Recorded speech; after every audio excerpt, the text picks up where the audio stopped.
So my buddy Daryl tells this amazing story about this time that he was on a Greyhound bus, and they're going to South Carolina in the middle of July. It's like sweltering, and they get barely a mile away from the station before the AC cuts out. So maybe 5-10 minutes later, the entire bus is like, you gotta pull over, man. You gotta pull over and switch buses. It's too much. The bus driver, as my buddy Daryl explains to me, looks like UnclePhil from the Fresh Prince of Bel-Air. Like just real big dude, but nice, And he leans in the microphone. He goes, "Folks, I hear you. It's hot, but we're not pulling over. We're not switching buses. I need you to bear with me. We'll be in South Carolina in 9 hours." So there's one young guy on the bus, and he goes, "No." And he gets up. And on the Greyhound bus, they have that little vent on the top that you try to open in an emergency. He tries to open that to get the air circulating. And UnclePhil sees it in the rearview mirror, and he's in the microphone. He's like, "Sir, no. Now I need you to sit down before." And the kid goes, "Before you do what? What are you gonna do, fat ass?" And UnclePhil goes, "What am I gonna do?"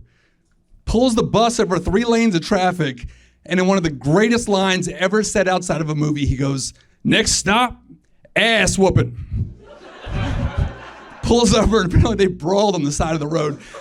I love that story. I love it so much, in fact, that when my buddy Daryl moved to San Diego, I just kept telling it on his behalf. Any bar, any party, any lunch, if the topic was traffic or transportation, I would bring this up, and it always killed.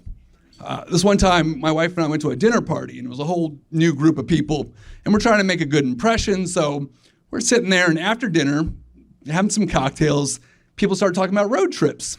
Perfect. And they went around the table, and people told some very boring stories. It's not all StoryExtreme out there. You gotta cherish this, sir. But they finally get around the table to this one really good-looking guy who's also, coincidentally, the only single guy there, so I pretty much hated him. But he tells a pretty funny story. He tells a story about the time he gets piss-waist drunk in Delaware, Dewey Beach, and gets a Delaware state cop to drive him all the way back to D.C. in the backseat of his cruiser. Listen, I got a better response than you guys just gave it, but everybody's laughing, but there's one person that's laughing a little bit harder than everybody else, and that's my wife. So I get this little pang of jealousy, and I was like, "Oh, really? You like that little tale he just wove?" I was like, "You like that, those little funny ha-has?" I said, "All right." So I wait for the laughter to die down, and I said, "Well, you think that's crazy? This one time, I was on a Greyhound bus. And I don't know why I said I instead of my buddy Daryl, but I figured if he liked the story so much, maybe he shouldn't have moved to San Diego."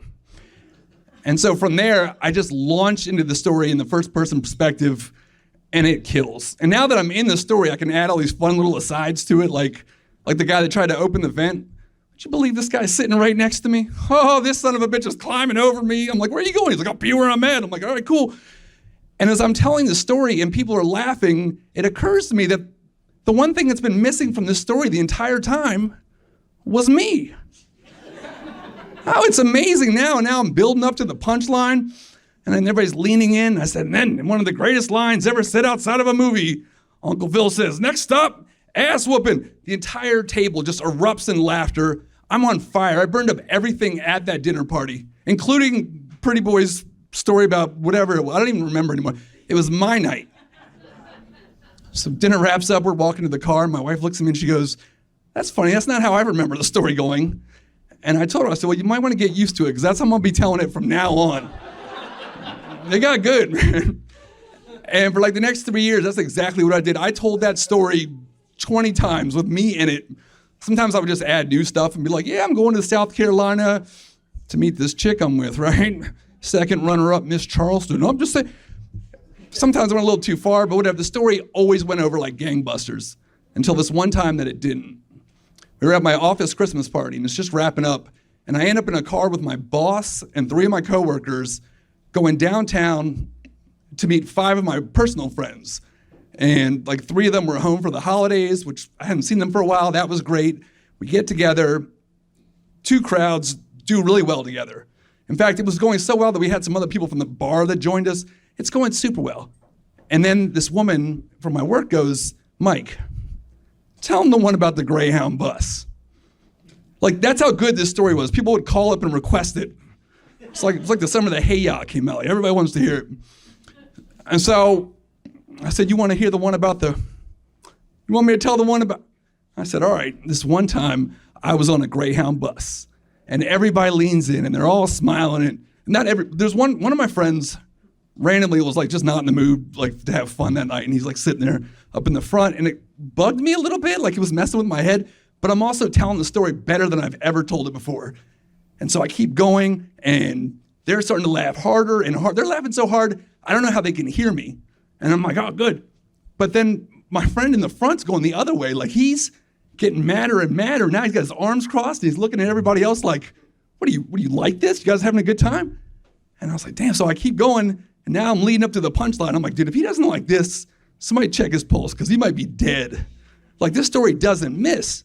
So then I go, and then, in one of the greatest lines ever said outside of a movie, UnclePhil leans in, and then I take this long pause because I got him, right?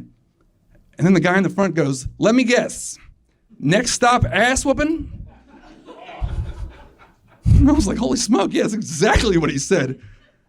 And he looks at me and goes, is that what you do? You go to bars and you tell your story as if it happened to you? And when he said that, it clicked. My friend in the front was my buddy Daryl, to whom the story had actually happened. And most of y'all are like, but you didn't realize? Yeah, I totally knew it was him. I talked to him for like 45 minutes before that, but like, that's how far I detached him from the story.